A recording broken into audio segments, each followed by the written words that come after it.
Guten Morgen, Chiefs Kingdom. This is Kingdom Kickoff mit Noah Groniger, Lance Fitwell, and the Wadspoken am the Groda, Rich Baldinger. How we feeling today, brothers? Are you ready to do this in Germany?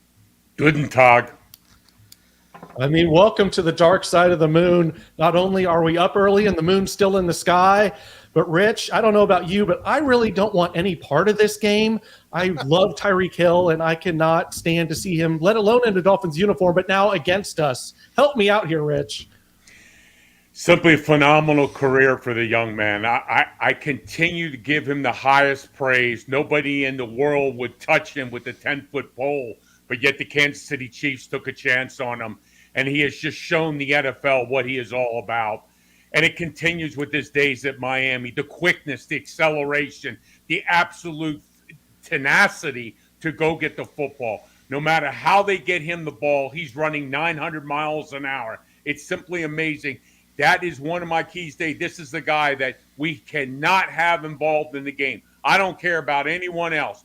We all know what Tyreek is all about. We all know what he can do once he touches the pigskin. And you're exactly right. I think if I was a Chief fan today in Germany, I might be heading to Bavaria and having a fine Pilsner this morning because it might be less painful than what we might see in Frankfurt today. Hey, Rich, would you say the Chiefs offensively, you're a former right tackle, left guard, the former Chiefs guy. I need your opinion. Should the Chiefs try to establish the run more to keep Tyreek Hill off the field, or do you think they're going to try to go mano-a-mano? I think what they do is get a balance and get in a rhythm, whether it's just running the football, combination, pass run. They just need to move the change and, again, put touchdowns on the board.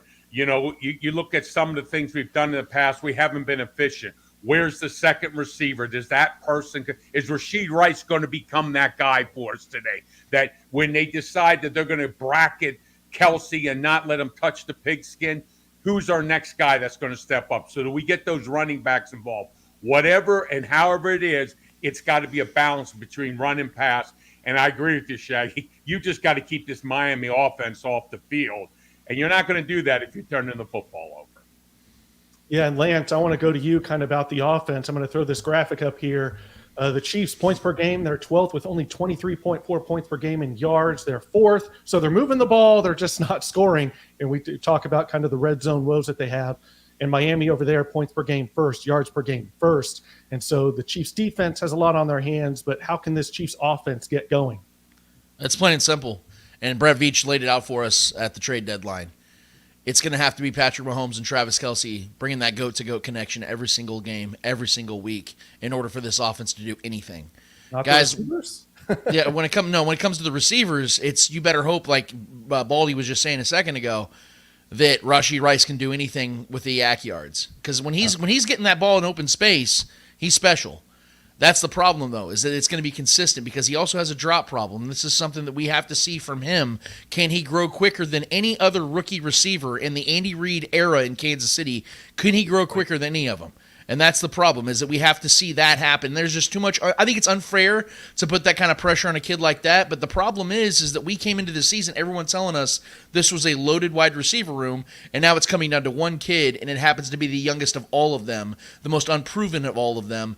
I think this kid's going to be good in this league. I think he's more of a high-end wide receiver too. But the way it's looking right now, that they're going to need a wide receiver one out of him. Is he going to deliver? That's the question you got to ask. Absolutely. And Rich, I want to go to you with this. I mean, the Dolphins have the number one rush offense, 151.6 yards per game. The Chiefs 18th in rush defense. Sounds like Willie Gay's going to give it a go, and he'll be out there at linebacker. That'll help things. But the Chiefs, without Nick Bolton and with Derek Nottie in the middle, who's not great against the run, they're number 18 in rush defense. Do you think the Dolphins might kind of fool everybody? Everybody expecting this high-flying Tyreek, Jalen Waddle, but the Chiefs have a strong secondary. Do you think they'll go more to the run game? Well, the one thing you have to know about the Dolphins' run game is you're going to see a lot of eye candy. You think Andy Reid has shifts of motions in his offense.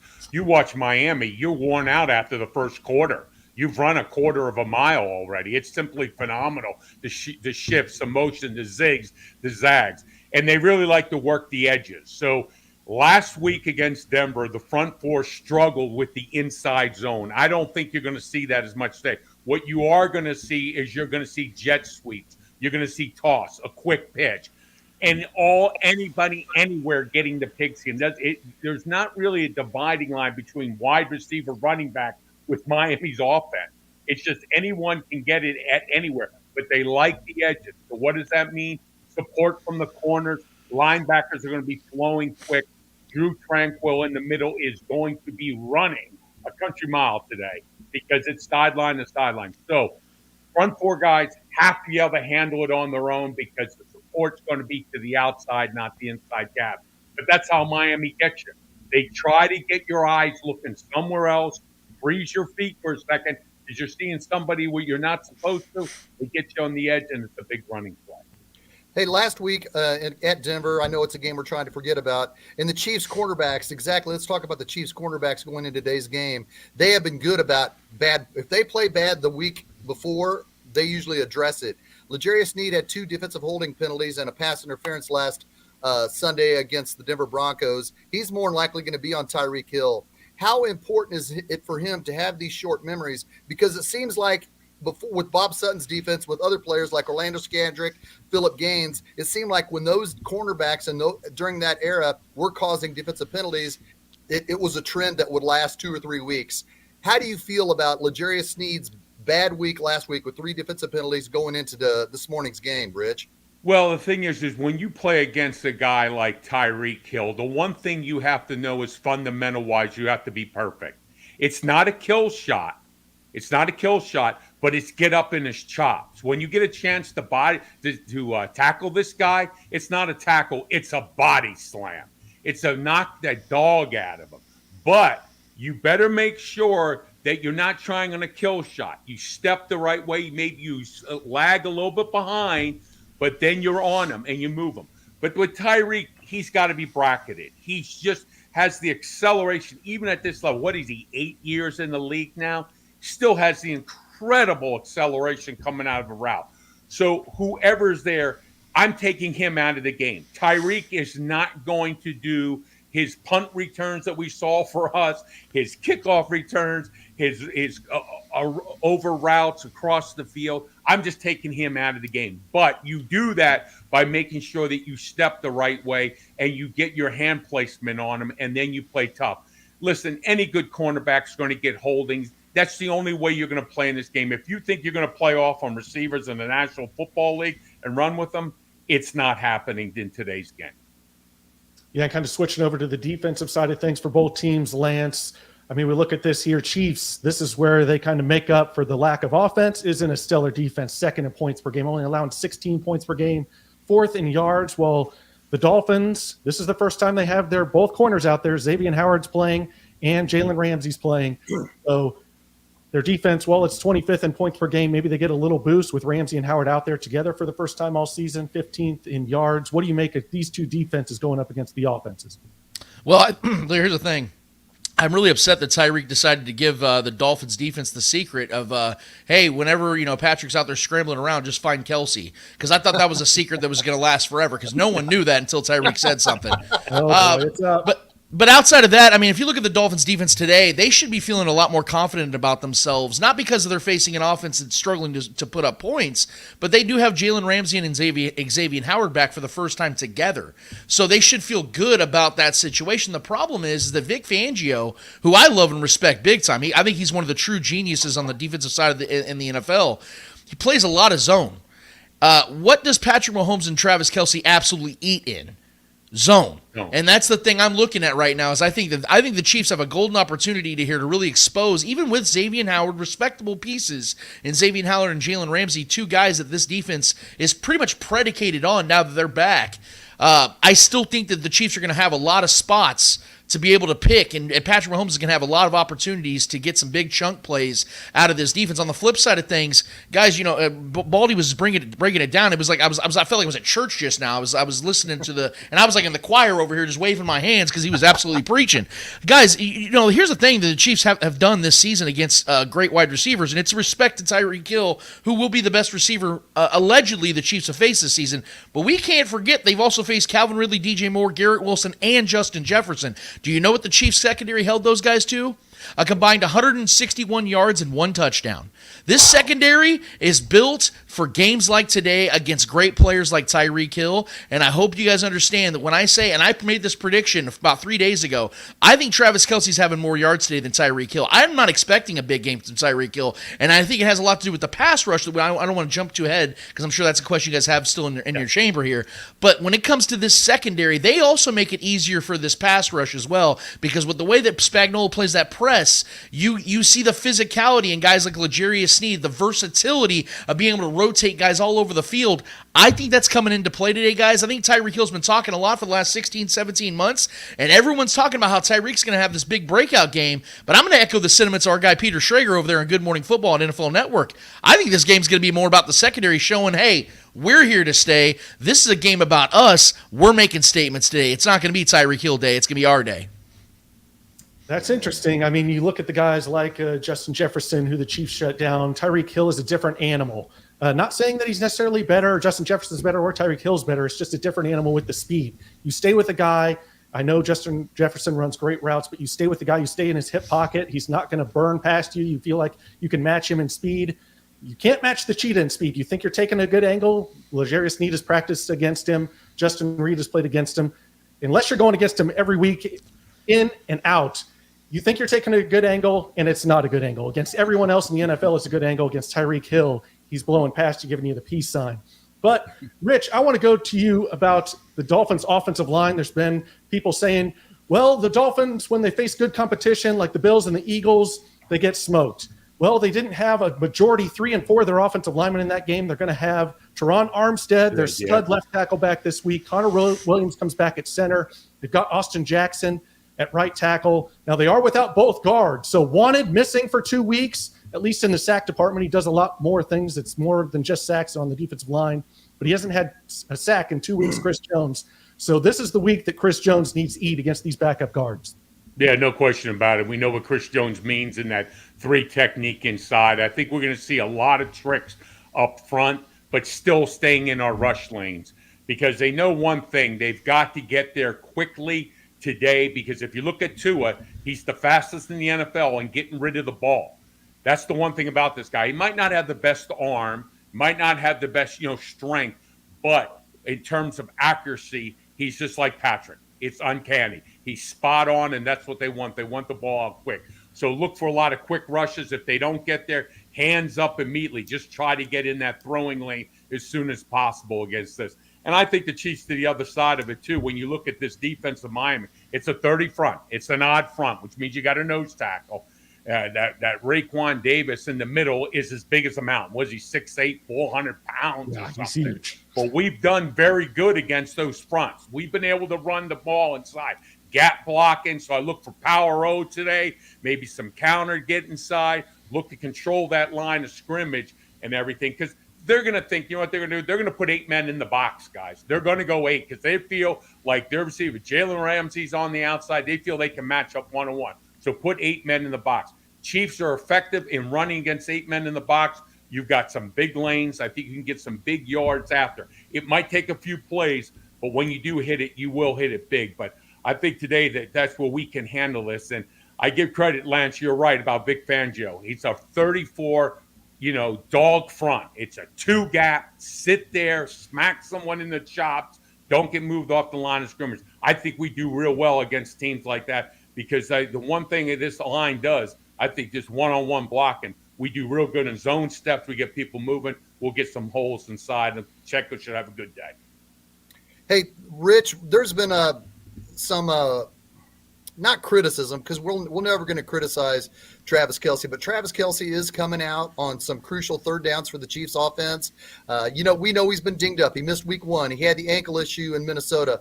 Are you concerned about Travis Kelce coming out in those key third down situations in today's game, as well as moving forward the rest of the season? Well, I think it's all they're looking at, just the amount of reps that he's out there on the field. And if it works out on third down, he's out. I mean, you just have to begin to limit the amount that he's on the field. He's not a young rookie anymore, and you don't want those injuries to become worse. And, this is where, again, I think, Lance, you made the good point. Some of these young receivers got to step up. Well, I know one thing. As a rookie in the National Football League, I went in a game, Gordon King was a tackle. They stuck me in at guard. And he said, you know what, rookie? You screw up, and I'm probably going to get cut. So don't screw up. So that's what I tell these young receivers. Don't screw up and go make a play. But you are right about Rashid Rice.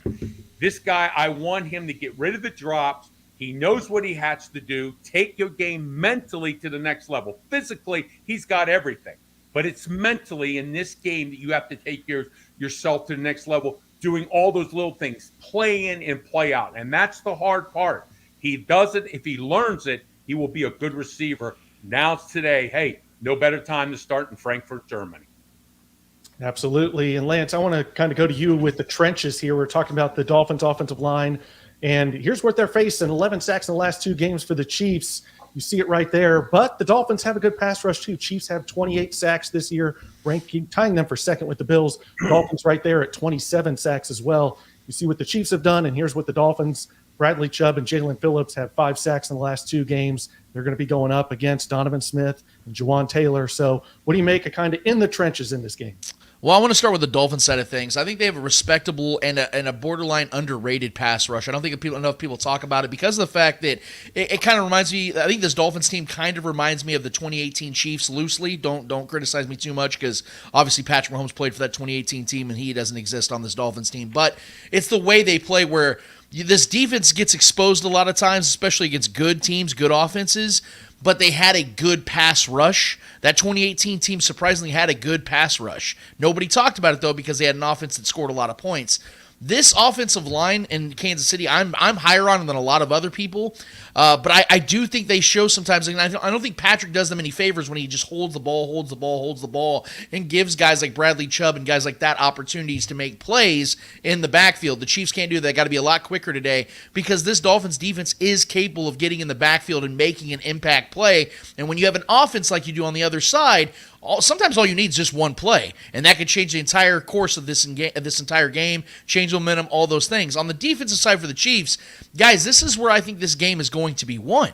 Because not only do I believe that Charles Omenihu and Chris Jones are going to combine for 3 sacks today, not just because of the Dolphins having their inept offensive line and banged up offensive line, but it's because of who they are just as players and what we've been waiting for all season to see out of Omenihu and Jones. I think these are the games these guys are put together for a reason. We see them excel in games against bad teams. You're like, oh, that's what they're expected to do. But in games against teams like this that are touted as Super Bowl contenders, playoff contenders, that's why these guys were put together as a duo. And I think that they're going to put that on full display today. And guys, quite frankly, if you look at the Dolphins this season, 6-0 against below 500 teams, averaging 39 points per game against teams like the Bills and Eagles. They're 0-2 and average 19 points per game. Why is that? It's because of the fact that those 2 defenses were able to get to Tua Tagovailoa. Both teams sacked him 4 times. And if there's a stat I put out there the other day that since last season, Tua Tagovailoa and the Dolphins are 3-6 in games he gets sacked 2 or more times. Guys, 6 of those last 9 games were those losses. So they're on a 6-game losing streak when he gets sacked more than 2+ times. I think the Chiefs are going to sack him 4 times to keep that trend going that the Bills and Eagles started up because they are of that tier of the Eagles. They're better than the Bills, but whenever this Dolphins offense finds a legitimate defense to go against, they falter. Guys, that's not stopping today. This front 7 is going to wreck shop today.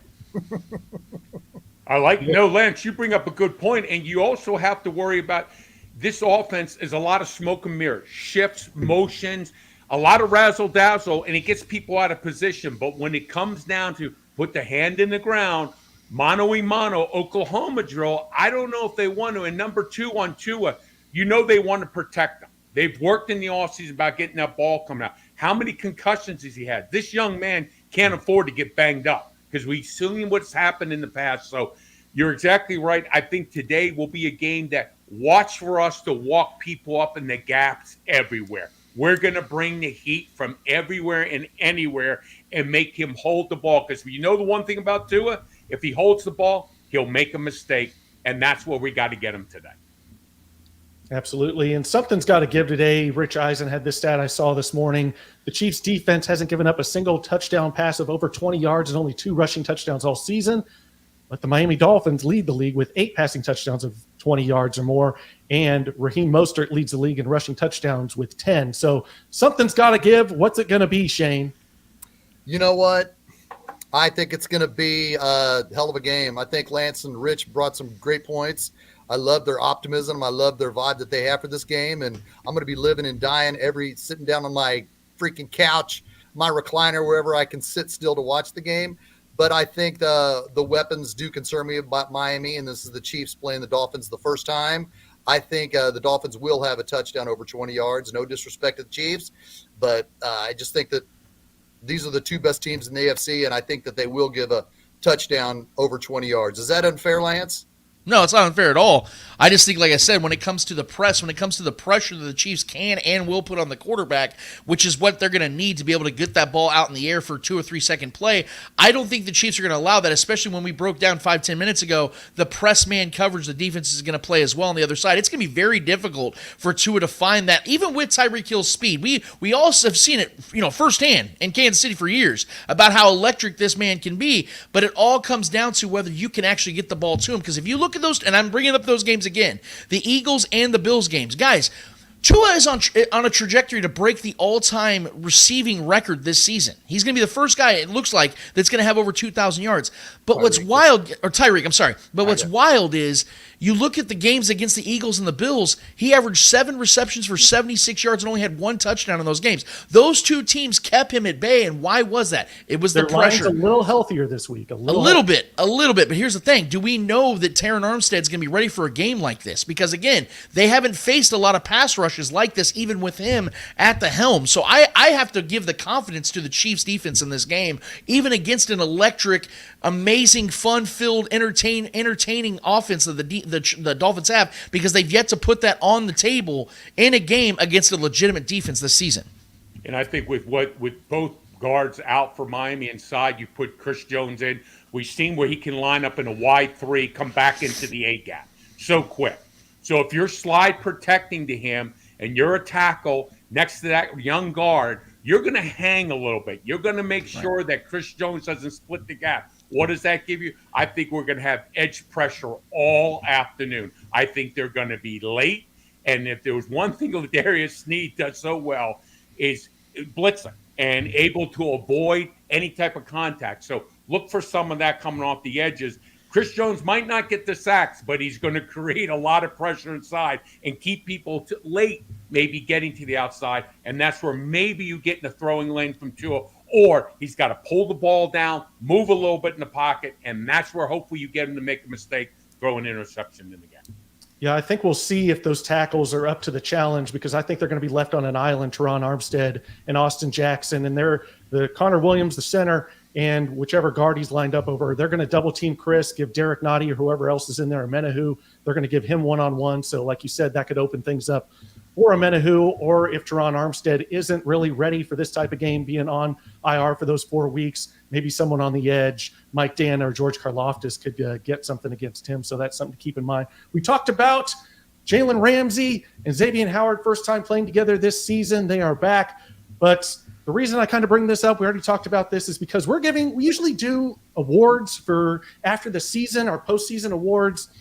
But we've got a mid-season award here, and this one goes to Kader Kohu, because while Ramsey was out, this is Barty's Burnt Toast. Kader Kohu wins the award.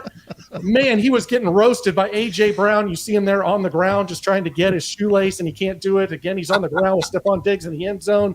He has given up 40 completions on being targeted 48 times. He's given up 40 completions, only 8 incompletions. 6 of those were passes deflected. But if the Chiefs are struggling to find something, they should be able to find something in the zone, like Lance talked about with Travis Kelce. But as far as the receivers, if Howard and Ramsey are locking down there, guys, maybe Rashee Rice, locate number 4 and throw the ball in his direction. I don't care who, if Sky Moore is the guy that Kader Kohu's guarding, throw it to Sky Moore, because he will be open, he will catch it.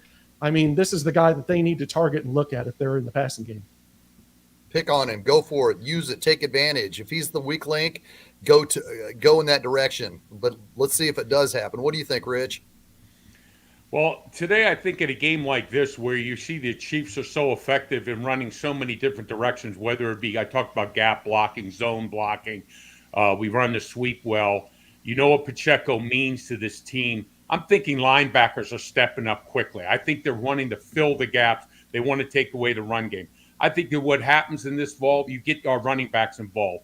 You know, nobody gives credit to Pacheco on how he's catching the ball out of the backfield now. Him and McKinnon. Now, I know Clyde Edwards-Helaire's not going to play today. I don't think he traveled because of illness.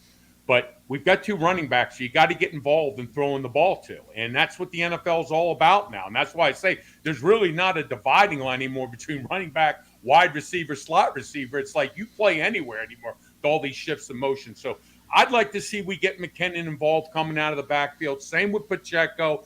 I think some of those angle routes, some of those flare routes, if linebackers' eyes are taking them inside because you're thinking run support, maybe you catch them on the edge. Maybe then we get some freedom on that outside. And then what does that do? It automatically takes those linebackers out. Now those guys rushing the passer, they know one thing today with Patrick. They have to stay home. There is no way they can freelance stay with Patrick.